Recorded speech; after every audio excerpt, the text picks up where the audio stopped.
এরপরে কি, ফালাস্তু বালি হিনা উকতালু মুসলিমান আলা আইয়ি শিক্কিন কানা লিল্লাহি মাসরাই।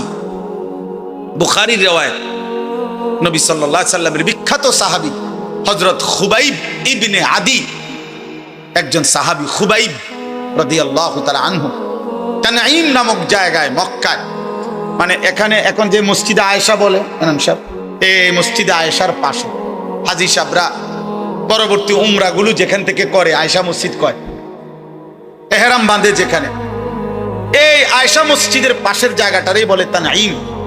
এই জায়গায় নবীজির এই সাহাবীকে ফাঁসিতে ঝুলানো হয়েছিল।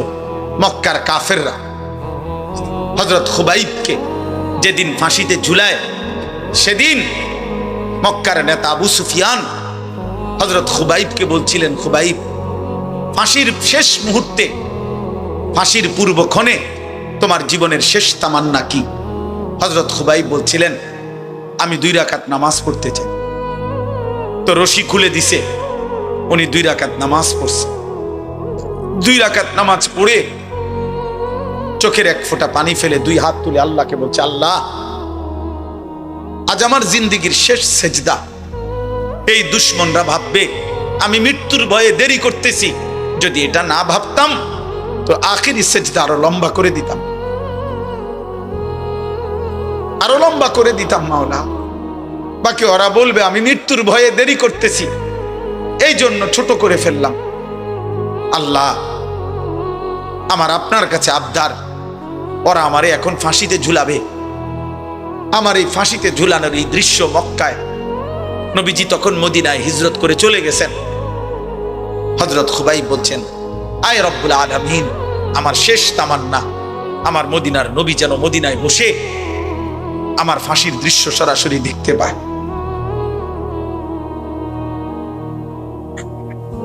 তো মক্কার কুরাইশ আবু সুফিয়ান তখন বলছিল, খুবাইব, তোকে এখন আমরা হত্যা করে ছাগলের চামড়া যেভাবে ছিলে ফেলে, আমরা তোকে এইভাবে চামড়া খুলে ফেলবো, ছিলে ফেলবো।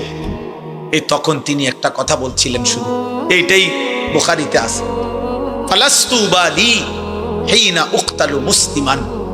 আবু সুফিয়ান, শোনো, আমি যখন আল্লাহর আনুগত্যের উপরে, ইসলামের উপরে, আমার খোদার সেজদার উপরে যখন মরতে পারছি, অতএব আমি আর কোনো পরোয়া করি না। আলা আইয়ি শিক্কিন কানা লিল্লাহি মাসরাই। তোমরা আমারে যেদিকেই ফিরাইয়া ফাঁসি দাও, যেদিকেই টেনে হিসড়ে শেষ করো, আমার শরীর যা ইচ্ছা তাই করো, আমার কোনো অসুবিধা নাই। আমি আমার রবের গোলামি করে আল্লাহর জন্য জান দিচ্ছি, খালাস। আর কোনো পরোয়া নেই। এই জন্য বাপ, এটা জীবনের মূল অর্থ। আমি গন্তব্য চিনি, এটা আমার জীবনের মূল সার্থকতা। আমরা মুসলমান, এই পৃথিবীর সব আয়োজন ছিল, আছে, থাকবে, আমি থাকবো না, আমি থাকবো না। ক্ষমতার পালা বদল হবে, মানুষের জীবন মান উন্নয়ন হবে, অনেক কিছুই হবে, অনেক কিছুই হবে না। পৃথিবী অনেক কিছুই হবে, অনেক কিছুই হবে না। রোদ উঠবে, বৃষ্টি নামবে, সূর্য উঠবে, চাঁদ উঠবে, আলো আসবে, অন্ধকার আসবে, রাত হবে, দিন হবে, শনিবার রবিবার হবে, সপ্তাহ মাস হবে, মাস বছর হবে, 25 সাল 26 সাল হবে। কিন্তু একদিন আমি থাকবো না, একদিন আমি থাকবো না। আমার মৃত্যুর পরে পৃথিবীর সব মানুষ যদি আধুনিক হই, নিজের জীবন, নিজের আখলাক, নিজের ঈমান, নিজের আখিরাত, নিজের চলা ফেরা, উঠা বসা আল্লাহ তাআলার হুকুম অনুপাতে গড়ে তোলা, এটা আমাদের প্রত্যেকের উপরে জরুরি, ভীষণ জরুরি। কোরআনুল কারীমের মধ্যে আল্লাহ তাআলা বলছেন, ইয়া আইয়ুহাল্লাযীনা আমানু কু আনফুসাকুম ওয়া আহলিকুম নারা। হে ঈমানদারগণ, তোমরা নিজেকে বাঁচাও এবং পরিবারের সদস্যদেরকে বাঁচাও নারান, জাহান্নামের আগুন থেকে। তাহলে আলাদা করে বলছে, নিজেকে বাঁচাও এবং পরিবারের সদস্যদেরকে বাঁচাও। তোমরা সকলে বাঁচো, একসাথেও বলতে পারতেন, কিন্তু আল্লাহ তাআলা বুঝাইছেন আলাদা করে। উদ্দেশ্য কি? উদ্দেশ্য হলো জীবন চলার পথে কখনো যদি এমনও হয় স্ত্রী পুত্র পরিজন কেউ আল্লাহর পথে নাই, তবুও তুমি একা হলেও নিজেকে বাঁচো। এই ক্ষেত্রেও এই কথা বলার সুযোগ নাই যে আল্লাহ আমি কি করবো, আমার পরিবার, আমার সমাজ, আমার ঘর সংসার কারোর সাথে আমি আর পারি নাই, এই কারণে আমি আপনার হুকুম মানতে পারি নাই। আল্লাহর কসম, এই কথা বললে আখিরাতে মুক্তি হবে।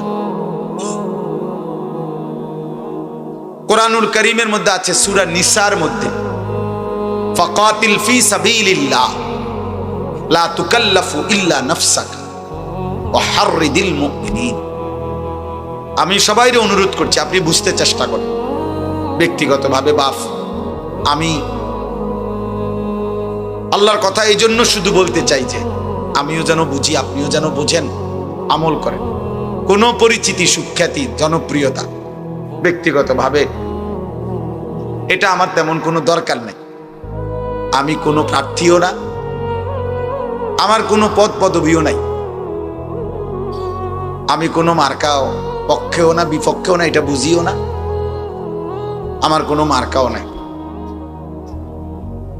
আপনি যদি মনে করেন তো আপনি কি, আমি এই যেরুম আছি এরুম। এই জন্য আমার অনুরোধ, আমার উদ্দেশ্য একটাই, আমরা যেন প্রত্যেকে এতটুকু বুঝি যে আমার আখিরাত আছে। আজ এখানেই আমার সব আয়োজন শেষ না, আমাকে এরপরে কোথাও যেতে হবে। আখিরাত ভুলে গেলে, মৃত্যু পরবর্তী জীবন ভুলে গেলে খোদার কসম সেটা জীবন হয় না। আল্লাহর সাথে যার বাঁধন ছুটে যায়, রবের সাথে যার সুতা ছিঁড়ে যায়, সে আর মানুষ থাকে না। মানুষ থাকে, জীবনের অর্থ যার কাছে শুধুই মনের চাহিদা পূরণ, পরে মানুষ বলেন আমি হালাল হারাম বুঝি না, জায়েজ না জায়েজ বুঝি না, আমি বুঝি আমার মনে যা চায় তা পূরণ হইতে হবে। এইটা যার জীবনের অর্থ, পরে মানুষ বলেন, ওকে বলে জানোয়ার, চতুষ্পদ জন্তু। কোরআন এমন ব্যক্তিকে চতুষ্পদ জন্তু বলছে। কোরআনুল কারীমের সূরা আরাফের মধ্যে কথা স্পষ্ট আয়াত, ওয়াত্তাবা হাওয়াহু ফামাসালুহু কামাসালিল কালব। কোরআন শরীফে আল্লাহ বলছেন, যে তার মনের চাহিদার কেবল অনুসরণ করে, আল্লাহর বিধান হালাল হারাম, উচিত অনুচিত, জায়েজ না জায়েজের পার্থক্য যে করে না। আমার 12 লাখ টাকা দরকার, অতএব আমি 6 লাখ টাকা নিলাম জমি বেচা, 6 লাখ টাকা নিলাম সুদে কিস্তিতে, 12 লাখ টাকার চাহিদা পূর্ণ হয়েছে। হালাল হারাম আমি বুঝি না, আমার টাকা দরকার। আমার নারী দেখা দরকার, আমার লজ্জাস্থানের চাহিদা, অতএব আমি মোবাইলে নর্তকী ছবি, উলঙ্গ দৃশ্য, জিনা, ব্যভিচার, নাটক, সিনেমার নায়িকা, রাস্তার বেহায়া নারী, যা পাই আমি সব দেখলাম, কারণ আমার কাছে কোনো হালাল হারাম পার্থক্য নাই। আমার চাহিদা পূরণ হওয়া, এটা হলো আমার মাকসাদ। আল্লাহর কসম, এরে মানুষ বলেন, একে মানুষ বলে না। কোরআনুল কারীমে আল্লাহ বলছে, ওয়াত্তাবা হাওয়াহু ফামাসালুহু কামাসালিল কালব।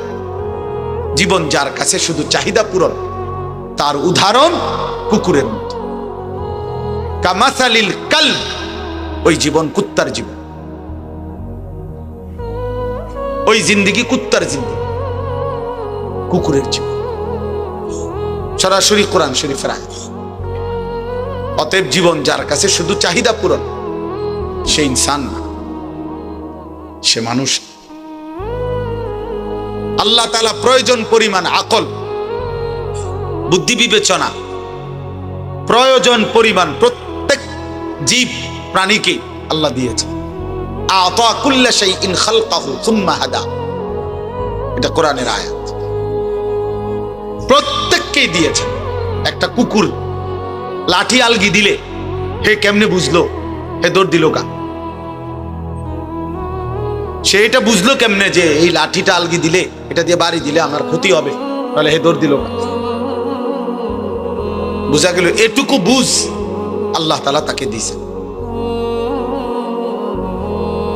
অতএব প্রয়োজন পরিমাণ আকল আল্লাহ তাআলা প্রত্যেককে দিয়েছেন, কিন্তু পূর্ণ আকলে তাম, পূর্ণ আকল, বুদ্ধি বিবেচনা আল্লাহ তাআলা মানুষকে দিয়েছে। সেটা কেন? শুধুমাত্র আত্মরক্ষা আর শুধু ভাত মাছের চাহিদা পূরণ, এটার জন্য না।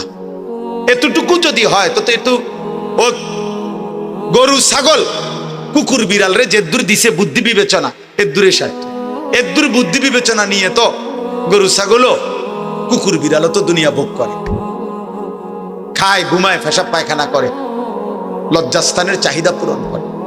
নাই তো কুকুরের বাচ্চা হয় কেমনে, ছাগলের বাচ্চা হয় কেমনে? দোস্ত, এটা বোঝা উচিত, এটা ভীষণ বোঝা উচিত। এদূর আকল এ তো জানোয়ারেরও আছে, শুধু চাহিদা পূরণের জন্য যেটুকু দরকার। তাহলে আমি আপনি মানুষকে আল্লাহ তাআলা আকলে তাম, পূর্ণ আকল কেন দিলেন? তাই ভিন্ন কিছুর জন্য।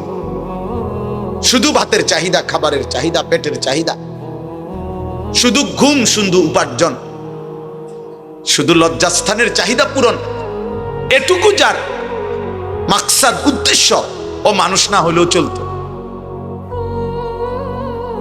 ও মানুষ না হলেও চলতো।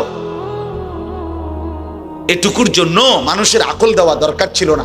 জানোয়ারের বুদ্ধি বিবেচনা যেদূর এদূর দিলেই সাথ। এই জন্য বাপ, এটা বোঝা উচিত। কোরআন আপনাকে এটা বুঝাইতে চাইছে। এই জন্য কোরআনুল কারীম আল্লাহ বলছে, ফাতাবিরু ইয়া উলিল আবসার, হে চোখওয়ালা বান্দা তুমি ভাবো। ফাতাবিরু ইয়া উলিল আলবাব, হে বুদ্ধি বিবেচনা সম্পূর্ণ বান্দা ভাবো। ফাতাবিরু, আল্লাহ তাআলা বলছে ইন্নামা ইয়াতাযাক্কারু উলুল আলবাব, বুদ্ধি বিবেচনা সম্পূর্ণ বান্দা আমি আল্লাহর কথা থেকে উপদেশ গ্রহণ করবে। আল্লাহ কোরআনুল কারীমের মধ্যে বলছে, আমি কোরআনের এই কথাগুলো কেন দিলাম? লাআল্লাকুম তাযাক্কারুন, যেন তোমরা উপদেশ গ্রহণ করতে পারো। লাআল্লাহুম ইয়াতাফাক্কারুন, যেন আমার বান্দারা ভাবতে পারে, ফিকির করতে পারে। লাআল্লাহুম ইয়াত্তাকুন, যেন আমার বান্দারা আমি আল্লাহকে ভয় করতে পারে। লাআল্লাকুম তাত্তাকুন, যেন তোমরা নিজেকে মুত্তাকি বানাইতে পারো। আল্লাহ বলছেন এটা, লাকাদ কানা ফি কাসাসিহিম ইবরাতুল লিউলিল আলবাব। আল্লাহ বলছে, বান্দা, কোরআনুল কারীমে আমি বহু জাতি, ব্যক্তি, সম্প্রদায়ের অনুগত অবাধ্য ঘটনা, অনুগত জাতির ঘটনাও বলছি, নাফরমান জাতির ঘটনাও বলেছি, অনুগত বান্দার ঘটনাও বলেছি, অবাধ্য বান্দার ঘটনাও বলেছি। এই কোরআনে আমি মূসার কথাও বলছি, ফেরাউনের কথাও বলছি। এই কোরআনে আমি ইব্রাহিমের কথাও বলেছি, নমরুদের কথাও বলেছি। এই কোরআনে আমি আসহাবে কাহাফের ইমানদার যুবকের ঘটনাও শুনাইছি। আবার আবার কওমে নূহ, কওমে লূত, নাফরমান জাতির ঘটনাও শুনাইছি। কেন? তোমার বিকাল বেলার অফশোর টাইম পার করার জন্য, তোমার বিনোদনের জন্য না। আল্লাহ বলেন ইবরাতুন, উপদেশ গ্রহণের জন্য, উপদেশ গ্রহণের জন্য, ইবরত। অতএব দোস্ত আমার, বন্ধু আমার, আমি শুধু এতটুকু ভাবনা নিয়েই আসছি আপনাদের কাছে। আমরা যেন প্রত্যেকে আত্ম উপলব্ধি, আত্মগঠন, আত্মশুদ্ধি, এটুকু যেন আমাদের মধ্যে তৈরি হয়। আলাইকুম আনফুসাকুম, কু আনফুসাকুম। তো বলতেছিলাম, নবীজিকে আল্লাহ বলছে, সূরা নিসার মধ্যে আছে, খুদ রাসূলুল্লাহ সাল্লাল্লাহু আলাইহি সাল্লামকে বলছে আল্লাহ, ফাকাতিল ফি সাবিলিল্লাহ লা তুকাল্লাফু ইল্লা নাফসাকা। হে নবী আমার, বন্ধু আমার, জীবন চলার পথে, যুদ্ধের ময়দানে আপনার সাথে যদি কেউ না থাকে, আপনি একাই যুদ্ধ করেন। লা তুকাল্লাফু ইল্লা নাফসাকা। আল্লাহ বলে, বন্ধু মনে রাখবেন, শেষ পর্যন্ত আপনি রাসূল হওয়ার পরেও এই পৃথিবীর কারো ব্যাপারে আপনি যদি কোনো জবাবদিহিতা না করতে হয়, কিন্তু আপনার নিজের হিসাব, নিজের জবাবদিহিতা, এটা কিন্তু আপনাকে করতে হবে। একা একা, ইল্লা নাফসাকা, আপনি আপনার ঈমান আমলের হিসাব দিতে হবে। ঈমান আমলের হিসাব দিতে হবে। খুদ রাসূল সাল্লাল্লাহু আলাইহি সাল্লামকে আল্লাহ বলছেন, লা তুকাল্লাফু ইল্লা নাফসাক ওয়া হাররিদিল মুমিনিন। মুমিনদেরকে আপনি আল্লাহর পথে উৎসাহিত করতে থাকুন, বলতে থাকুন, কিন্তু আপনার নিজের ব্যাপারে শতভাগ যত্নবান থাকুন। কোরআনুল কারীমের মধ্যে আল্লাহ নবীজিকে ডাইরেক্ট বলছেন, লা ইন আশরাকতা লা ইয়াহবাতান্না আমাল। বন্ধু আপনাকে বললাম, আপনাকে একা বলছি, এক যাররা শিরিক আপনার মধ্যে মাধ্যমে আপনার দ্বারা যদি প্রকাশ পায়, আমি আল্লাহ আপনার পুরা জিন্দেগীর সমস্ত বন্দিগি আমল একসাথে শেষ করে দেব। এক সুতা শিরক যদি আপনি করেন, দোস্ত এই মোবাইল হাতে ধরা শুনলে 100 বছরও তুমি কিছু বুঝতা না। এই জীবন অপদার্থ, জীবন অপদার্থই থাকবে। বুঝছো বাংলা কথা? বাংলা কথা বুঝো না ইংরেজি কমু?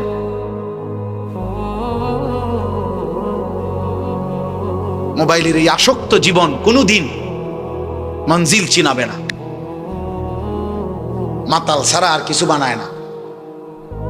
কারণ আপনি কখনোই তৃপ্ত হইতে পারবেন না, কারণ প্রতি সেকেন্ডে এই মোবাইল, ফেসবুক, হাজারো মানুষ, হাজারো বুদ্ধি, আইটেম, হাজার হাজার কোটি কোটি বুদ্ধি, সিস্টেম, পদ্ধতি, সৌন্দর্য, সাজগোজ, রং তামাশা, যার মাথার জিডা সে এটা প্রচার করতেছে। আপনি সমাধান করবেন কেমন? আপনি যদি নির্দিষ্ট কোনো একটা কেন্দ্রে না দাঁড়ান, আপনার যদি একটা লক্ষ্যবিন্দু না থাকে, জীবনের যদি একটা গন্তব্য না থাকে, এই মোবাইল দেখা খোদার কসম কোন মানুষ নিজেকে পৃথিবীতে, আখেরাত তো নাই, দুনিয়াতেও কোনোদিন সে নিজেকে সুস্থ স্বাভাবিক রাখতে পারবে না। এই জন্য আমার বয়স 44 বছর। 44 বছরে আমার জিন্দেগির লক্ষ্যবিন্দু স্থির যে আমি আল্লাহ রসুলের অনুসরণ করব, সাহাবাদের অনুসরণ করব।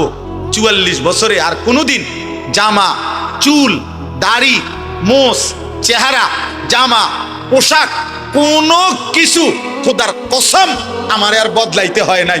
আমি এক মডেলে, এক ঢঙ্গেই আছি, কারণ আমার জীবনের কেন্দ্র ঠিক আছে। কিন্তু তোমরা যারা কিশোর নওজোয়ান, তুমি বলো গত 6 মাসের মধ্যে, 1 বছরের মধ্যে চুলের ডিজাইন বদলাইছো কয়টা? তাহলে তুমিই তো জানো না তোমারে কেমনে সুন্দর লাগে। তো মানুষে তোমারে কি বুঝবো? তোমার লগে তো তোমারে বনে না, তোমার সাথে তো তুমিই বনো না। বলেন এই পর্যন্ত কয়টা ডিজাইনের প্যান্ট বদলাইছেন? সেলুনের দোকানদারের কাছে গিয়ে বলে নতুন কি আসছে ডিজাইন। হায় হায় মাতাল, শেষ পর্যন্ত ডিজাইন নিলা নাফিতের থেকে। এই তোমার রুচি, ডিজাইন নিলা নাফিতের থেকে। নাফিতে শেভের পরে আয়না দিয়ে দেখাইয়া কোনদিকে দেখা আপনার সেরকম লাগতেছে। জিগাইলেন না কিরকম, মানে সেই রকমটা কেডা? এটা বুঝছি তো আপনি, সেরকম তো বুঝছি কেউ একজন। সে কে? জুনায়েদ বাগদাদি, তো বাইজিদ বোস্তামি, তো সেটা কে? জিগান না। কিশোর ভাই, যুবক ভাই, তোমার সমবয়সী যে তোমারে বললো দোস্ত তোরে সেরকম লাগে, তেহরে জিগান না দোস্ত সেরকমটা কে? সেটাকে তুমি তার কলজাটা খুললে যদি রিপোর্ট আইয়ে দেখবা, সে বলতে সে তোমারে বুঝাইছে দোস্ত তোমারে ফুট্টা খোরের মতো লাগে, বাবা খোরের মতো লাগে, ডাইল খোরের মতো লাগে, ইয়াবা খোরের মতো লাগে।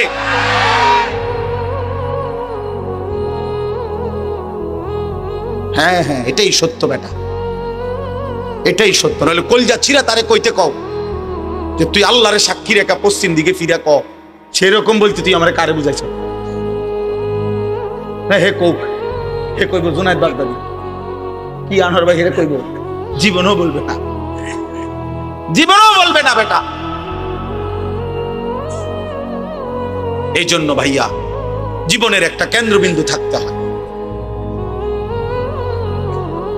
লক্ষ্যবিন্দু থাকতে হয়, মঞ্জিল চিনতে হয়। আমাকে জানতে হবে আমি 100 মিটার দৌড় দিচ্ছি না 200 মিটার, না দৌড় দিলাম এক দৌড়ে গেলাম গা দাউদকান্দি পার হইয়া। আমারে কইছে কাবিলা থামতো, আমি গেছি গা দাউদকান্দি। এটা হবে না। আমাকে জানতে হবে আমি থামবো কোথায়, আমি যাব কোথায়, আমার হায়াতের কেন্দ্র কোথায়। প্রত্যেক নবী রাসূল বাপ আসমানি কিতাব আমাদের জীবনের টার্গেট ঠিক করতে চাইছে। এই জন্য আমি প্রথম কথা এটা বললাম প্রত্যেকের কাছে যে আমাদের প্রত্যেকের প্রথম দায়িত্ব নিজের ব্যাপারে যত্নবান হও, যত্নবান হও। নবী সাল্লাল্লাহু আলাইহি ওয়াসাল্লামের বিখ্যাত সাহাবী হযরত হুযায়ফা রাদিয়াল্লাহু তাআলা আনহু, নবীজি উনাকে বলছেন, হুযায়ফা, জীবন চলার পথে যদি কখনো এমন হয় তোমার সাথে আল্লাহর পথে চলতে গিয়ে ঈমান ইসলামের উপরে থাকতে গিয়ে কেউ নাই, তো আল্লাহর নবী বলছে, ওয়ালাউ আনতা আদা বিআসতি শাজারাতিন হাত্তা ইউদরিকাকাল মাউত ওয়া আনতা আলা যালিক, তুমি প্রয়োজনে মৃত্যু পর্যন্ত একাই গাছের গোড়ালি, গাছের শিকড় একা কামড়াইয়া ধইরা, মারির দাঁত দিয়া কামড়াইয়া ধরে রাখবা, তবু আল্লাহর দ্বীনের উপরে একা থাকবে। अगरचे बुत है जमात की आस्तीनों में, मुझे है हुक्म खुदा ला इलाहा इल्लल्लाह। আল্লামা ইকবাল বলছেন মুমিন হবে এমন, তাওহীদ কাকে বলে, লা ইলাহা ইল্লাল্লাহ, এই কথার মানে কি?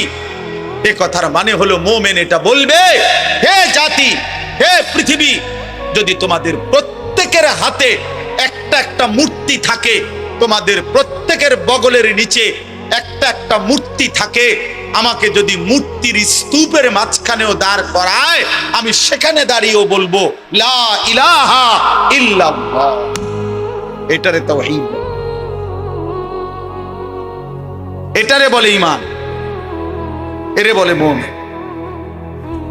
যে আমার চোখের সামনে সব হারিয়ে যাক, আমি আল্লাহরে ছাড়বো। আমার আশেপাশের সব কি দোক আর ধমকি দোক, শেষ কি করবে? গুলি করবে। শেষ কি করবে? ব্রাশ ফায়ার করবে। শেষ কি করবে? গুম করে দিবে। শেষ কি করবে? হত্যা করবে। শেষ কি করবে? খুন করে ফেলবে। আর কি এরপরে? এরপরে কি? ফালাস্তু বালি হিনা উক্তাদু মুসলিমান আলা আইয়ি শিক্কিন কানা লিল্লাহি মাসরাই।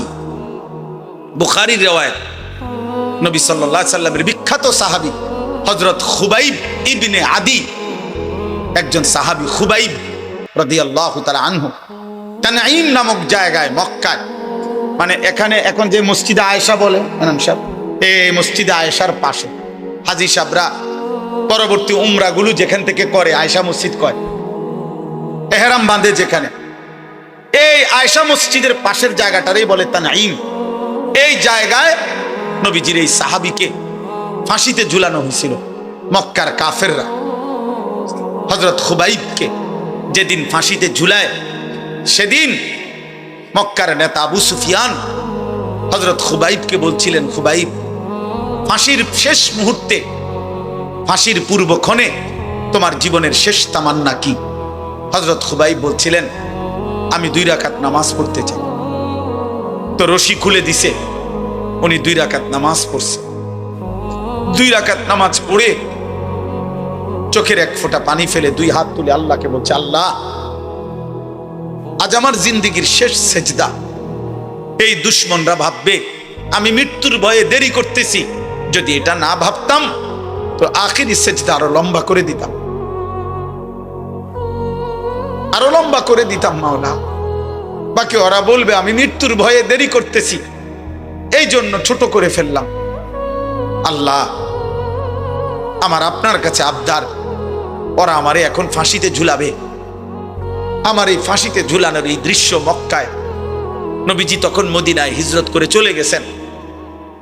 হযরত খুবাইব বলছেন, আয় রব্বুল আলামিন, আমার শেষ তামান্না আমার মদিনার নবী যেন মদিনায় বসে আমার ফাঁসির দৃশ্য সরাসরি দেখতে পায়।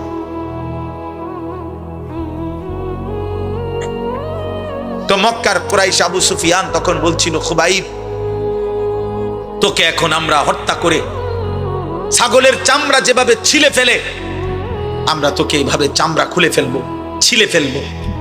এই তখন তিনি একটা কথা বলছিলেন, শুধু এইটাই বুখারীতে আছে, ফালাস্তু বালি হিনা উকতালু মুসলিমান।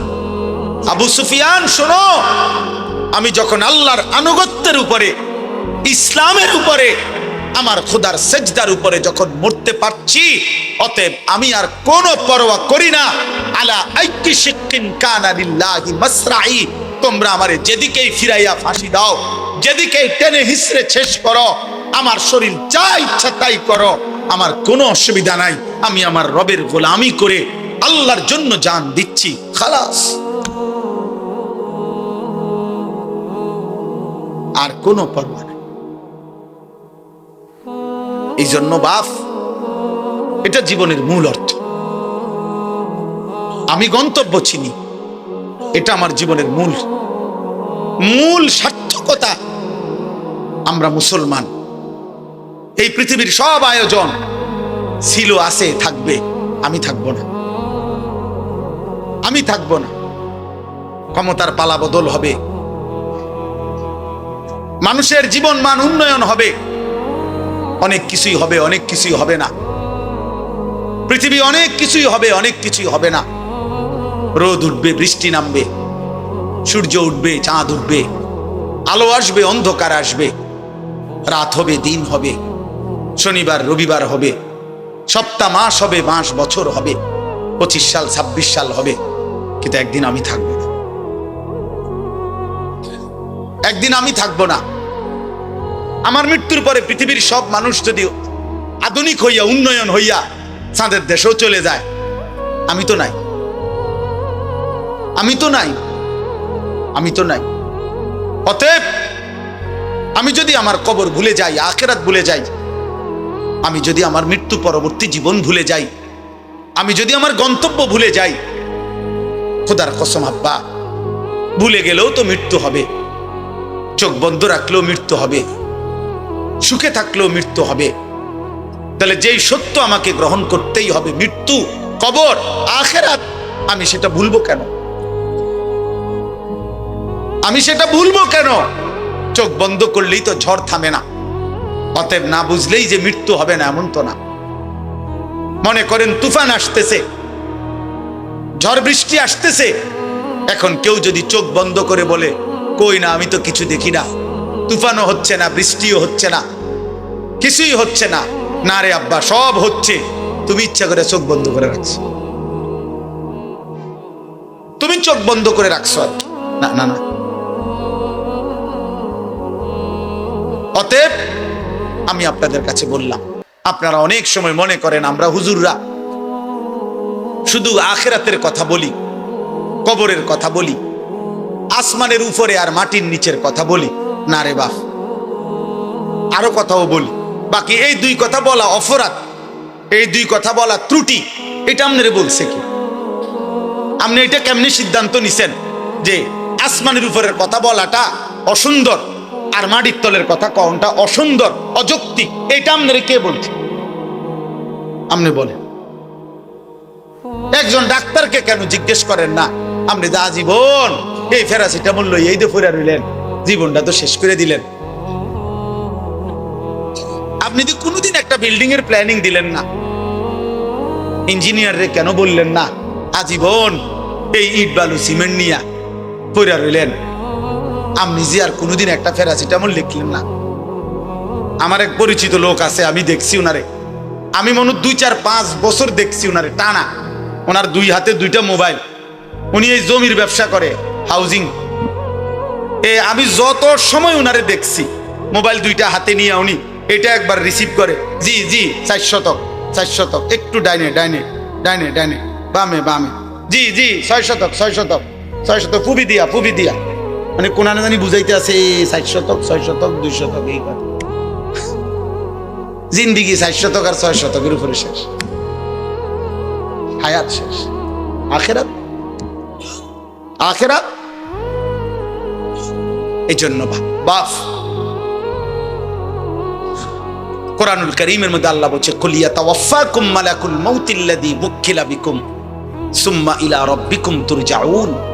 আল্লাহ বলে, বন্ধু আপনি বলে দেন, আপনি বলে দেন, আপনি বলে দেন, তোমাদের জন্য আমি আল্লাহর পক্ষ থেকে নির্ধারিত মালাকুল মউত আজরাইল অবশ্যই তোমাদের মৃত্যু ঘটাবে, জান কবজ করবে, অতঃপর তোমরা সকলেই আমি আল্লাহর কাছে একত্র হব আখিরাত। আখিরাত এটা ভুলে গেলে চলবে না আব্বা, এটা ভুলে গেলে চলবে। এই জন্য আমি অনুরোধ করছি, এই ওয়াজ মাহফিলের মূল মাকসাদ, আমার ছোট বুঝ, এটা আমার ছোট্ট বুঝ যে আখিরাত মনে রাখা। আমার জীবনের আরেকটা অংশ আছে, আমার জীবনের আরেকটা গন্তব্য আছে। 2-4টা ভালো কাজ, 3-4টা ভালো কাজ, আমার কথা রাগ হইেন না। 2-4টা 10টা ভালো কাজের দ্বারা পৃথিবীতে সমাজসেবক, মানব দরদি, জনদরদি হওয়া যায়, পৃথিবীর বাহবা মিলে। কিন্তু আল্লাহর কসম, জাহান্নাম থেকে মুক্তির জন্য, আখিরাতের সফলতার জন্য 4টা ভালো কাজ যথেষ্ট না, 6টা ভালো কাজ যথেষ্ট না। 23 বছরের মুকাম্মাল ইসলাম, 30 পারা পূর্ণ কোরআন আপনার আমার জীবনে শতভাগ বাস্তবায়ন করা জরুরি। খামখেয়ালি করবেন। আখিরাত 30,000 টাকা না, হাসরের মাঠ, জান্নাত টাকা 30,000 না। মসজিদে টাকা 30,000 দিছেন, 4টা ফ্যান কিনে দিছেন, 2 কাতার টাইলস করে দিছেন, জান্নাতের বুঝ হয়ে গেছে না? হ্যাঁ, জান্নাত কিতা? 2টা রুম আর একটা বারিন্দা। বহু সাবধান, আমি বললাম বহু ধনাঢ্য ব্যক্তি, বহু সম্পদশালী ব্যক্তি শুধু সাদাকা, মানে শুধু দান সদকাকেই মনে করে আখিরাত, শুধু এটারই মনে করে বড় আখিরাত। মানুষের দেখা হইলে শুনাইবো, হুজুর মসজিদ করছি, মাদ্রাসা করছি, এতিমখানা করছি, লিল্লা বোর্ডিং করছি, এটি সবটি মিলাইয়া একটা আমল সাদাকা। এটি সবটি একটা একটা। 100 কোটি টাকাও যদি আপনি দান করেন, হুজুর আপনি বলেন সবটা একটা আমল কিনা? একটা আমল না। দান সাদাকা 1 লক্ষ কোটি টাকা হোক, এটা তো একটা আমল। তো নামাজ, রোজা, হজ, চরিত্রের পবিত্রতা, হালাল উপার্জন, আপনি তো মিশা কথা কন, আপনি তো 2 নম্বরই ব্যবসা করেন, আপনি তো লোন নিছেন 1 কোটি টাকা, 200 কোটি টাকা, কারে বুঝান সিটারি? হ্যাঁ, আখিরাত আমার আপনি বুঝ দিলেন, আমি না বললাম মার হাবা জনাব উমক 20,000 মার হাবা, আবারে মার। ঠিক আছে, মার হাবা তো ঠিক আছে, কিন্তু আসমানওয়ালা খোদার কসম তিনি জিজ্ঞেস করবে কিয়ামতের দিন, বান্দা মিন আইনা ইকতাসাবা ওয়া ফিমা আনফাক। আল্লাহ তাআলা বলবেন, আমার বান্দা হিসেব দাও, একটা একটা টাকা কোত্থেকে উপার্জন করেছো, একটা একটা টাকা কোথায় ব্যয় করেছো। আমি আপনাদেরকে দানের নিরুৎসাহিত করছি না, সতর্ক করছি। আমার এটা একটা ভয়, অসংখ্য আল্লাহর বান্দা এমনও হইতে পারে দান সৎকা করে গেছে, আমি তার কেবল বাহবাই দিয়ে গেছি, কিন্তু হারাম থেকে যে বাঁচা দরকার। সুদের টাকা দান করলে যে কবুল হবে না, ঘুষের টাকা দান করলে কবুল হবে না, ওজনে কম দেওয়া টাকা দান করলে কবুল হবে না, 2 নম্বরই 6 নম্বরই টাকা দান করলে এটা কবুল হবে না, হবে না, হবে না, দৈন্তার নয় কার না। এ কথা যদি আপনারে আমি না বলি, হতে পারে আখিরাতে আমি আটকায়া যাব। ওই লোক বলছে, বলবে আমি দিছিলাম, হুজুররা আমারে কিচ্ছু কয় না। নাইলে আমি আরেকটু চেষ্টা করতাম, আরেকটু নয়তো চেষ্টা করতাম হালাল হারামের পার্থক্য করার, কিন্তু হুজুররা তো বিষয়টা আমার এরকম ক্লিয়ার করছে না, আমার তো কেবল মারহাবা না দিল। তখন কি হবে আব্বা? তখন তো আমি আটকায় যাব। আজকে মনে করেন এখানে যদি আমরা 500 লোক হই, আর এখন যদি 1 ঘন্টা সময় পার হয়, তো 500 ঘন্টা পার হইছে। 500 জনের, এই 500 জনের 500 ঘন্টা আল্লাহর কসম, আল্লাহর পক্ষ থেকে আমার কাছে আমানত। আমাকে এর হিসাব দিন। আমাকে 1 ঘন্টার হিসাব দিতে হবে না, 500 ঘন্টার হিসাব। কারণ এই মানুষগুলো আল্লাহর কথা শুনতে বসছে। এই জন্য আপনাদের কাছে আমি অনুরোধ করছি, আপনি পুরা দিন মানতে হবে। যদি বলেন হুজুর আপনার মধ্যে তো ত্রুটি আছে, হ্যাঁ আমার মধ্যেও ত্রুটি আছে, আমি খোলা কণ্ঠে বললাম, আপনি আমার জন্য দোয়া করেন। কথা বোঝেন নাই? আপনি যদি বলেন অমুক হুজুরের মধ্যে তো ত্রুটি আছে, তো আপনি ওনার লাগে দোয়া করেন। আপনাদের জন্য আমরা দোয়া করি কিনা কথা বলেন না? তো আপনারা আমার জন্য দোয়া করবেন। আল্লাহ হুজুরদের, আপনার চোখের যেই হুজুর ত্রুটি, আপনি ওই হুজুরের লাগে একটু দোয়া করেন যে আল্লাহ এ হুজুররেও নেককার বানায় দেন, আল্লাহ হুজুররেও জাহান্নাম থেকে বাঁচায় দেন। আমার হুজুর মানে কি জান্নাত থেকে আইছে?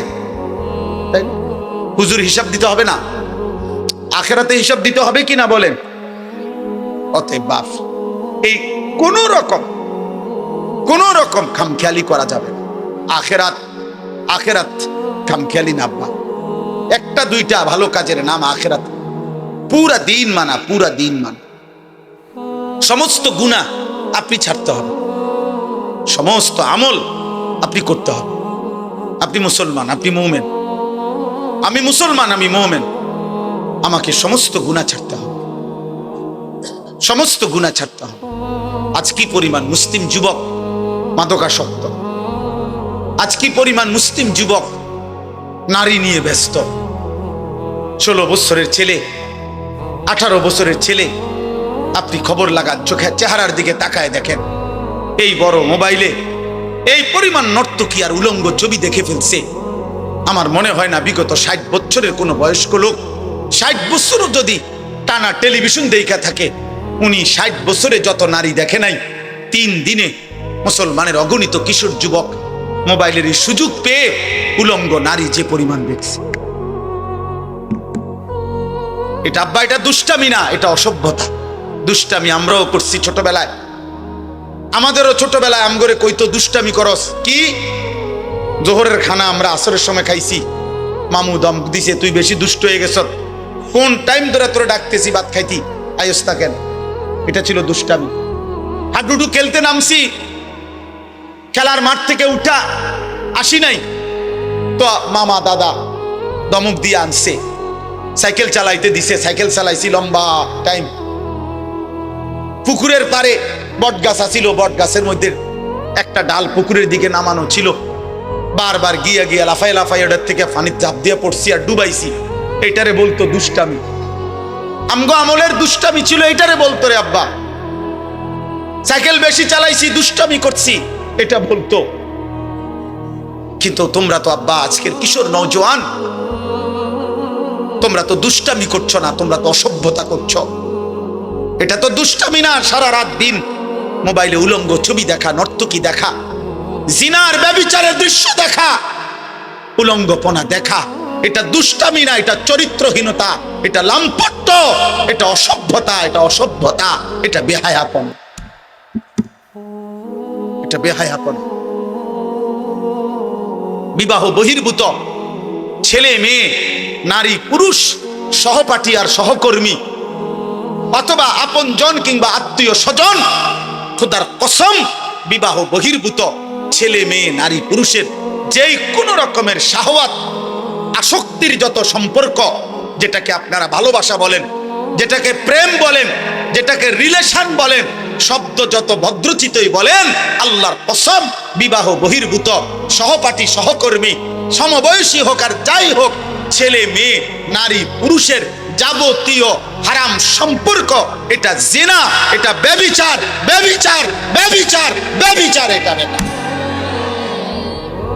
এটা জিনা। আপনি এটারে ভদ্রতার লেভেল লাগাইয়েন না। ভেজিটেবল কইলে মূলার হাক কোনো বেশি কিছু হইয়া যায় না, সাগে থাকে। রিলেশন বললে অসভ্যতা, ভালো কিছু হয়ে যায় না।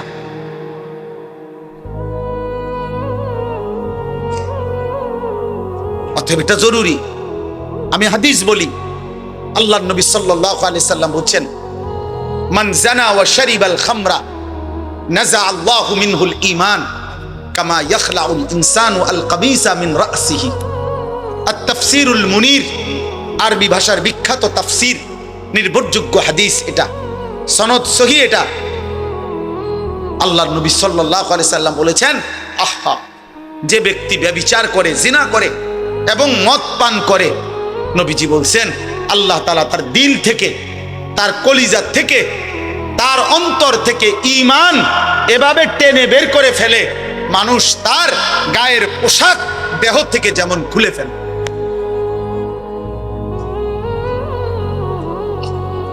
কি ভয়ঙ্কর কথা বলেন, বলেন কি ভয়ঙ্কর কথা। আল্লাহ রসুল বলছে আল্লাহ তাআলা তার অন্তর থেকে ঈমান নাযা টেনে বের করে ফেলে, মানুষ যেমন তার গায়ের জামা খুলে ফেলে। রাসূলুল্লাহ সাল্লাল্লাহু আলাইহি ওয়াসাল্লাম বলছে, মান শারিবাল খামরা তারাকাস সালাহ ওয়া ওয়াকা আলা আম্মাতিহি ওয়া খালাতিহি।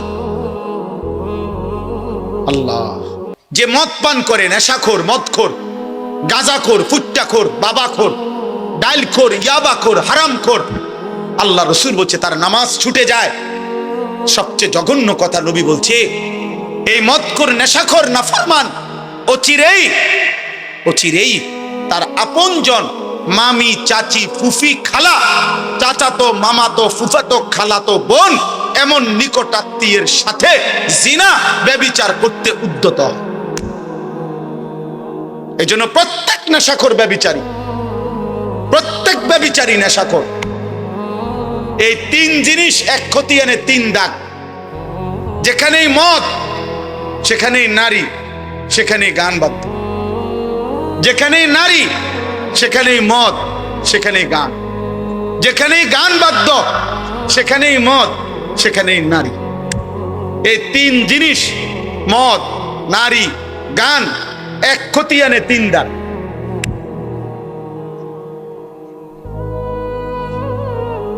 রাসূলুল্লাহ সাল্লাল্লাহু আলাইহি ওয়াসাল্লাম বলছেন, গানে আসক্ত ব্যক্তিকে আল্লাহ তিনটা শাস্তি দিবে। নবীজি স্পষ্ট বলছেন, তিনটা শাস্তি আল্লাহ দিবে। এক নাম্বার, মাটি ধসিয়ে ধ্বংস করে দিবে। দুই, পাথরের বৃষ্টি বর্ষণ করে ধ্বংস করে দিবে। তিন, অথবা চেহারা বিকৃত করে, মানুষের চেহারা পরিবর্তন করে জানোয়ারের আকৃতি বানায় ফেলে। আজ না হোক কাল, রব্বে কাবার কসম, নবীর এই ভবিষ্যৎবাণী হবেই হবে।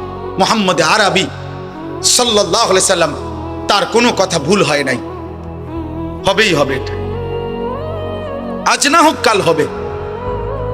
একদিন ঘুম ভেঙে দেখবে যুবক সারা রাত উলঙ্গ ছবি আর নারী আর গান বাদ্যের আসক্তিতে ছিল।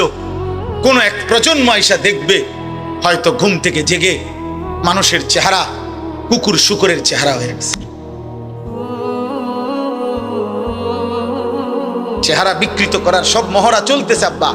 বেঈমান, চুল, চেহারা, সব কিছুতেই আজকে অগণিত মুসলমান ছেলেকে, মুসলমানের চুল, চেহারা, লেবাস, চেহারার ডিজাইন পুরি বদলে আজকে তারা পরিবর্তন করে দিছে। এটা যদি রব পরিবর্তন করে ফেলে তাহলে পুরা জানোয়ার হয়ে যাবে।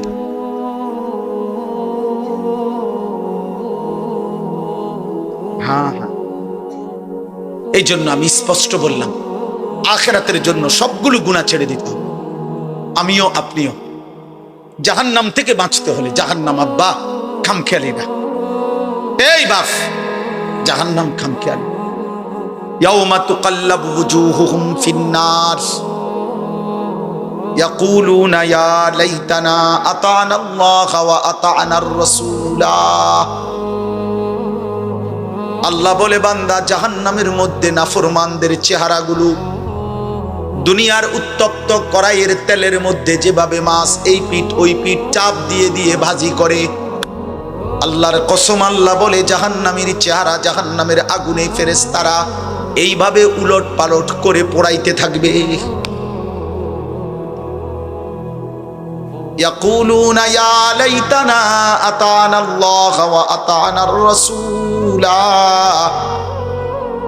জাহান্নামী নাফরমান প্রতি সেকেন্ড সেকেন্ড চিৎকার করবে আর বলবে, হায় আমার মন্দ কপাল, আফসোস, আমি যদি আল্লাহ এবং রাসূলের আনুগত্য করতাম। আনুগত্য করতাম। কোরআনুল কারীমের মধ্যে আছে, আল্লাহ বলেন ওয়ালাউ তারা ইদিল মুজরিমুনা নাকিসু রুউসিহিম ইনদা রাব্বিহিম।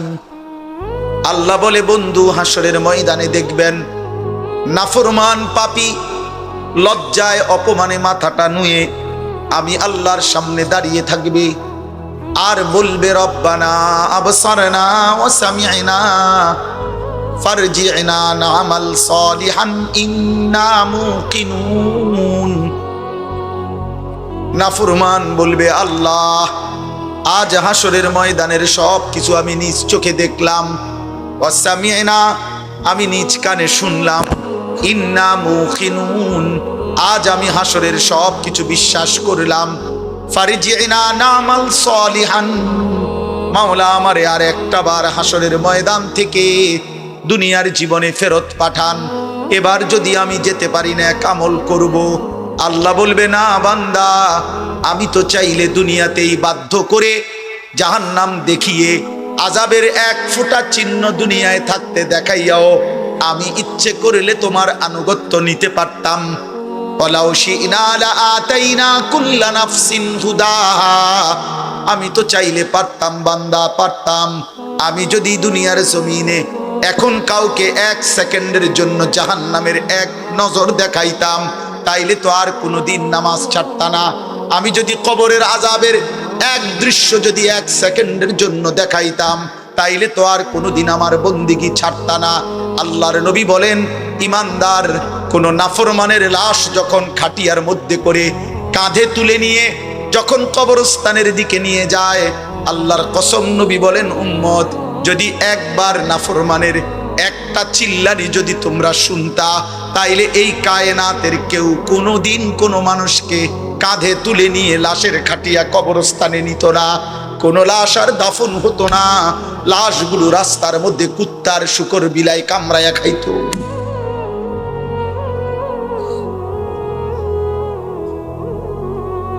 হাদিস হাদিস আজনবী কথা না। আল্লাহ বলেন, আমি চাইলে পারতাম বান্দা, ওয়ালাউ শাআ রাব্বুকা লাআমানা মান ফিল আরদি কুল্লুহুম জামিআ। আল্লাহ বলে, তোমার রব চাইলে তো সকলকেই ইমানদার বানাইতে পারতেন। ফালাউ শাআ লাহাদাকুম আজমাইন, আল্লাহ চাইলে তো সকলকেই হেদায়েত দিতে পারতেন কিনা? বলেন না। এখানে আমরা যারা বসছি, আমাদের প্রত্যেককে দিয়ে সেজদা করাইতে আল্লাহর পক্ষে সম্ভব? বলেন না কেন? এই যুবক বলো না। পারতো। এশার নামাজ না পড়ে নাফরমান তোমরা যারা এক ওয়াক্ত নামাজ পড়ো না, খোদার 365 দিনে কোনদিন যেই নাফরমান ফজরের নামাজ পড়লি না, এক বছরে কোনদিন মুসলমানের বাচ্চা, তোর মা, তোর বাবা, তোর অভিভাবক, তোর সমাজ তোকে কোনদিন বলল না যে ফজরের নামাজ পড়তে যদি একদিন ভোরবেলা আল্লাহর কোন ফেরেশতা তোর ঘাড় ছাইয়া একটা থাপ্পড় দিত, তো তোর বংশের 14 গোষ্ঠী আর কোনদিন সেজদা না দিয়ে ঘুমাইতো না। আল্লাহ চাইলে পারতেন, কিন্তু আল্লাহ বলেন, আমি চাইছিলাম বান্দা না দেখে, আমার রসুলের কথা শুনে, আমার কোরআনের কথা শুনে, আমার মনোনীত উলামা, কত ইমাম, কত খতিব, কত আলেম, কত বক্তা, কত ওয়ায়েস, কত পীর, কত বুজুর্গ, কত আউলিয়া, কত চিৎকার করছে রে বান্দা, কত কানছে রে তোর সামনে, কতবার বলছে। সেদিন যদি তাদের কথা তুমি বিশ্বাস করে আমার গোলামি করতা, আজ আমি হাসরের ময়দানে নিজ হাতে জান্নাত তুলে দিতাম। তুমি কদর করলা না, তুমি কদর করলা না। অতএব আপনারা আলহামদুলিল্লাহ দুনিয়া খুব বুঝেন। দুনিয়া আমি আর নতুন করে বুঝানোর, ওই যে বললাম আগের কথাটা, মাটির তলের কথা আর আসমানের উপরের কথা, এটা বুঝেন না লোক কম তো আব্বা। দুনিয়া বুঝানোর লোক আলহামদুলিল্লাহ প্রচুর আছে, প্রচুর আছে। এই আমি দেখছি আপনার খেতে যে কাম করে, কৃষি সবজি করে, আমার বাসার পাশেও এইখানে এই যে সবজি যারা করে, এগোরও আপনার দেখছি প্রাইভেট কার দিয়ে আইসা, একেবারে স্যুট বুট পরা ভদ্রলোক, টাই পরুন না, 4 জন 6 জন আইয়া বুঝা। আর আমি বুঝি, আবার আমি বুঝাইতাম যে ভাই আসেন আজকের মাহফিলে আমরা শুনি একটি অটো সুন্দরভাবে কিভাবে চালাইতে হয়, এটা আমি বুঝাইতাম। কথা কয় না মোফাজ্জল ভাই, এটা বুঝাইতো নাকি? এটা কিতা বুঝা, এটা অটো চালাইতে ওটা বোঝানোর কি দরকার? ওইটার লগে 2 দিন আটলেই তো হইল। দুনিয়াতে একেবারে সহজ, দুনিয়া একদম সহজ, দুনিয়া একদম সহজ দুনিয়া। আরে ভাইয়া 200 কোটি মুসলমান যদি 400 কোটি হাত একত্র করেও 24 ঘন্টা দুনিয়া উপার্জনের জন্য চেষ্টা করে, আল্লাহর কসম কাফের বেঈমানদের সমপরিমাণ দুনিয়া ইমানদারের হবে না, হবে না, হবে না, হবে না। আল্লাহ দিবে না, আল্লাহ এটা ওয়াদা দিয়ে রাখছে, ওয়াদারনি ওয়াল মুকাদ্দিবিনা উলিন নামাতি ওয়া মাহিলহুম কালিলা। আল্লাহ বলছে মিথ্যাবাদী নাফরমানদেরকে কিছু সময়ের জন্য দুনিয়া দিয়ে দাও। বান্দা মোমেন সেজদা দিয়ে আমার কাছে আইসো, আমি আল্লাহ তোমার চাহিদাও পূর্ণ করব জান্নাতে। তোমার চাওয়া শেষ হইলে আমি নিজের থেকে কোটি কোটি কোটি কোটি আরো দিতে পারি, আমি সব দেব জান্নাতে। দুনিয়া শুধু খোরাকি। ওই আমার বাসার রাজমিস্ত্রি কাজ করছে, ওর লগে চুক্তি হইলো, সিস্টেম কইছে হে হুজুর ডেইলি 8 জন কাজ করব, কর্মচারী আমরা 600 টাকা কইরা ডেইলি হাজিরা দিয়ে যাবেন রোজ। আর ছাদ ডালাইয়ের পরে স্কয়ার ফিট মাইপা আপনার 280 টাকা কইরা যত আসে বাকি টাকাটা দিবেন। এইটা হইলো হিসাব। আমি বুঝছি এইটা আমাগো হিসাব। আল্লাহ আমারে বলছে বান্দা তুমি শুধু ঈমান আমলের সাথে দুনিয়া খোরাকিটা কোন রকম নিয়ে আসো, খাইয়া আইও, বাকি যা হিসাব কইরা জান্নাতে আমি দিয়া শুধু দিন খোরাকি না, হ্যাঁ ডেইলি খোরাকিটা শুধু না। এই জন্য ইমানদার খোরাকি নেয়। এই জন্য ইমাম সাহেব 10,000 টাকা বেতনে 1 মাস চলে, 8,000 টাকা বেতনে 1 মাস চলে, 12,000 টাকা বেতনে 1 মাস চলে, কিস্তি নাই, কিন্তু মাসে 1.5 লাখ টাকা ইনকাম। কি করতো? কিস্তির উপরে দোয়া তো আপনি লেগে এইটাই যে হুজুর দোয়া করবেন কিস্তি চলে 4টা, তার মানে আরো যাতে 4টা বাড়ে কিস্তি। আমার একবার একজন হুজুর রবিবারে ছাদ ডালাই খাস করে দোয়া করবেন। আমি বললাম দোয়া করি আল্লাহ যাতে ছাদ ডালাইয়ের দিন ডাকবে যায় নিচে, মানে এমন। নাহলে খাস দোয়া কি এটা পরে জাঁতা দেওয়াতে দোয়াটায় নর্মাল দোয়াই তো ছাদ ডালাই হয়। তো যেহেতু সাপ দিতেন কইছেন আপনি খাস, তো তাহলে আটটু সাপ দিলাম। দুনিয়া মোটরসাইকেলের লেগে দোয়া, হাই মুসলমান, হাই মুসলমান, ছাদ ডালের দোয়া। হুজুর দোয়া করবেন কষ্ট করে, আল্লাহ আল্লাহ করে 12 লাখ টাকা ব্যবস্থা করছি ছেলেটার বিদেশের, আল্লাহ আল্লাহ করে করছে। 3 লাখ টাকা সুদে নিছে, 4 লাখ টাকা কিস্তিতে নিছে, আল্লাহ আল্লাহ করে। হায় হায় হায় হায় মুসলমান, কেমনে বললে এত বড় কথা? এত বড় না ফরমানি কথা কেমনে কইলা? আরে সুদখোর কেমনে বললা? আল্লাহ আল্লাহ করে নিছো কেমনে? আর সুদের টাকার উপরে দোয়া চাও কেমনে? কি দোয়া করতো আপনার ফুতের লেগে? আপনি কি দোয়া চাচ্ছেন? কি দোয়া করতো? আমি দোয়া করতাম যে আল্লাহ উনি যে 6 লাখ টাকা সুদ নিছে এটাতে বরকত দেন নাকি? তো কি দোয়া করতো? কি তা নাই তো কি? আর নাই তো দোয়া করতে আল্লাহ সুদখোরকে ধ্বংস করে দেন। তো নাই তো বরকত দেন বলা যাবে? কথা বলেন না কেন? সাবধান মুসলমান, আখিরাত খামখেয়ালি। আবারও বলল, এজন্য এই জবানের হেফাজত জরুরি, হালাল হারামের পার্থক্য বোঝা জরুরি। এক মুসলমান, আবারও বলি, আখিরাতকে আপনারা মামুলি ভাববেন না, আখিরাতকে খামখেয়ালি মনে করবেন না। আখিরাতে পুরা জিন্দেগির হিসাব দিতে হবে, রাত দিন 24 ঘন্টার হিসাব দিতে হবে। অতএব আজকে আমি এতগুলো কথার পরে আপনাদের কাছে আমার মূল বক্তব্য হলো, আব্বা চলেন আমরা একটা এতটুকু বুঝি যে কমপক্ষে নিজের দিকে একবার নজর দিই।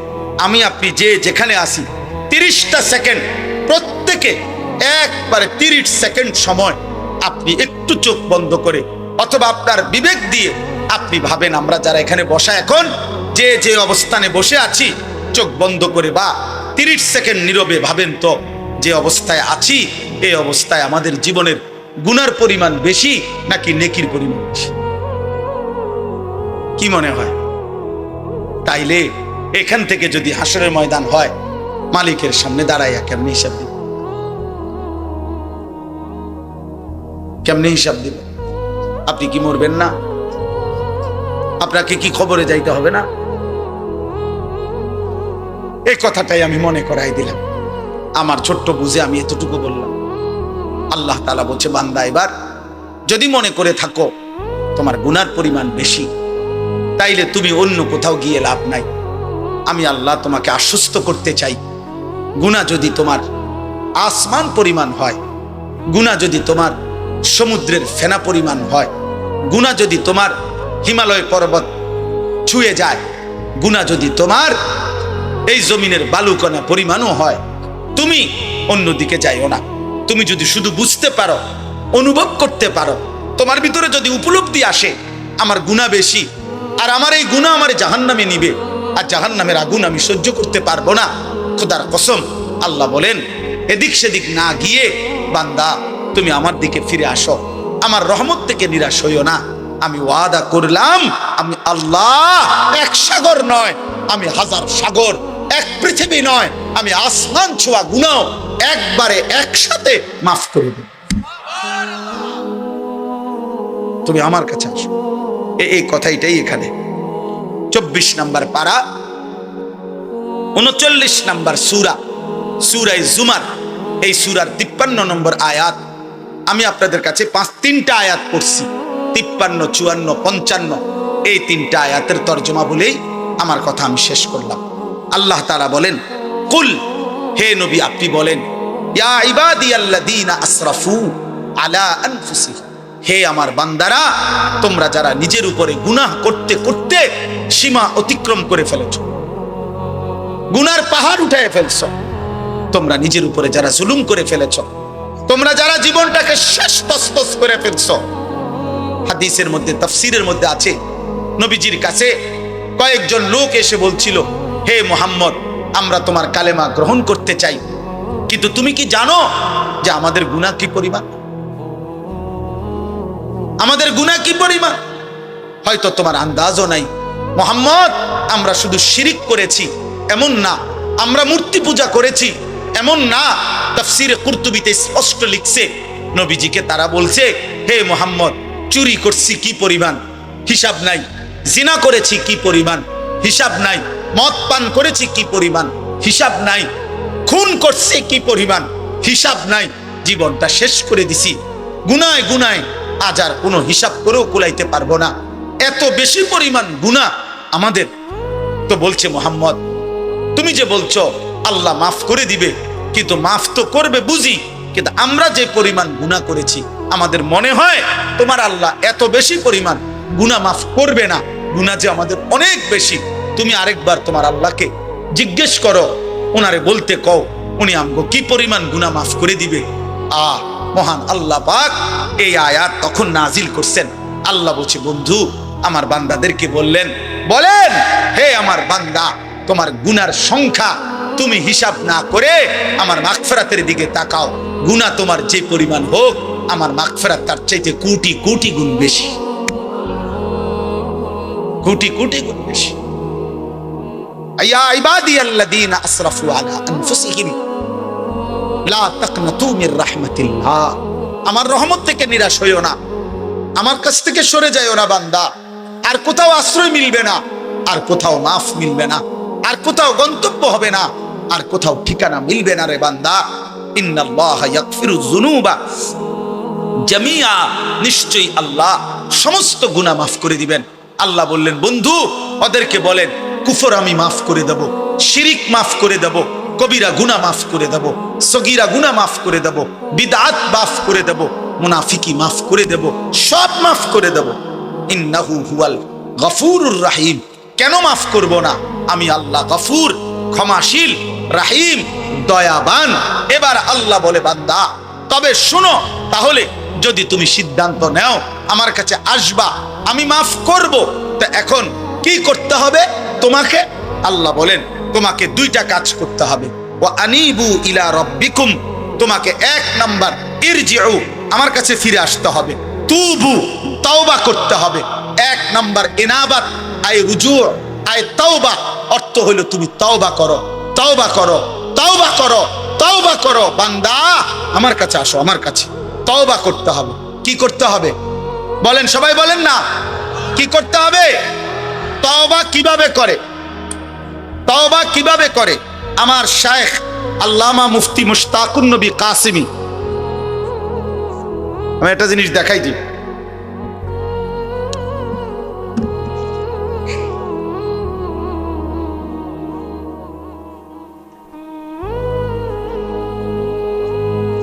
এই দেখেন, এখানে আমি সাদা কাগজে লিখছি চ আকার চা, দেখছেন নি? এটা চ আকার চা, কি লিখছি? তাহলে এইটাই তো চা, ঠিক না? না না, এটা চায়ের শব্দ, এটা চায়ের শব্দ। সাফাতা, চিনি, পানি, এই তিন জিনিস একত্র হইয়া যেটা হয় এটারে কয় চা। অতএব তওবা, তওবা, তওবা, এইটা আপনি কইলেন, এটা তওবা না। তিন জিনিস একত্র হইলে সেটাকে বলে তওবা। এক নাম্বার, কুফর হোক, শিরিক হোক, কবিরা হোক, বিদআত হোক, নিফাক হোক, যত গুনাহ আমার হচ্ছিল, করছিলাম, সব ছেড়ে দেওয়া। দুই, আর করবে না এ কথার চূড়ান্ত ওয়াদা দেওয়া। তিন, লজ্জিত এবং অনুতপ্ত হয়ে মাফ চাওয়া। আল্লাহ বলেন, তুমি বান্দা তিনটা বলো, আল্লাহ আমি গুনাহ ছেড়ে দিলাম, আল্লাহ আমি আর করব না, ওয়াদা দিলাম, আল্লাহ আমি লজ্জিত, মাফ চাইলাম। আল্লাহ বলে, বান্দা এই তিন জিনিস দুনিয়াবাসীরে শুনাইলে হবে না, আমি দিল জানি, আমি কলজার ভিতরেও জানি। তুমি আসলে বলো না নকলে বলো, তুমি বাস্তবে বলো নাকি ধরা খাইয়া বলো, আমি সব বুঝি। যদি দিল থেকে বাস্তবিক অর্থে গুনাহ ছেড়ে দিয়ে আর করবা না ওয়াদা দিয়ে লজ্জিত এবং অনুতপ্ত হয়ে তওবা করো, আমি যদি দিল দেখে বুঝি, তো আমি আল্লাহ, আমি ওয়াদা দিলাম, এক সাগর এক নদী নয়, আমি আসমান ছোঁয়া গুনাহ মাফ করে দিব। শর্ত হলো কয়টা হইতে হবে বলেন? এক নাম্বার, গুনাহ ছেড়ে দিলাম, বলেন। দুই, আর করব না ওয়াদা দিলাম, বলেন। তিন, লজ্জিত মাওলা মাফ চাইলাম, আল্লাহ বলে মাফ করে দিলাম। আমরা দেশের এই সময় বিড়ি খায়, হেবাডা হেবাডার মুখে আসবি তোবা তোবা তোবা তোবা আস্তাগফিরুল্লাহ।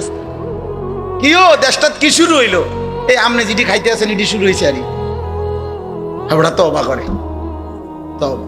টেলিভিশনের দিকে তাকাইয়া আছে রাক্ষসের মতো, নর্তকীর দিকে তাকাইয়া আছে, মহিলার দিকে তাকাইয়া তাকাইয়া, এরপরে কয় আস্তাগফিরুল্লাহ আস্তাগফিরুল্লাহ। কিও দেশটায় কি চলতে আছে? এটি এই যে টেলিভিশন চলতে আছে, হ্যাঁ, হাবড়া তওবা করে, মস্কারি করেন। এটা তওবা, কথা বলেন না কেন? এটা তওবা, এটা আস্তাগফিরুল্লাহ। এমন আস্তাগফিরুল্লাহর উপরে আস্তাগফিরুল্লাহ, এমন আস্তাগফিরুল্লাহর উপরে কি আস্তাগফিরুল্লাহ।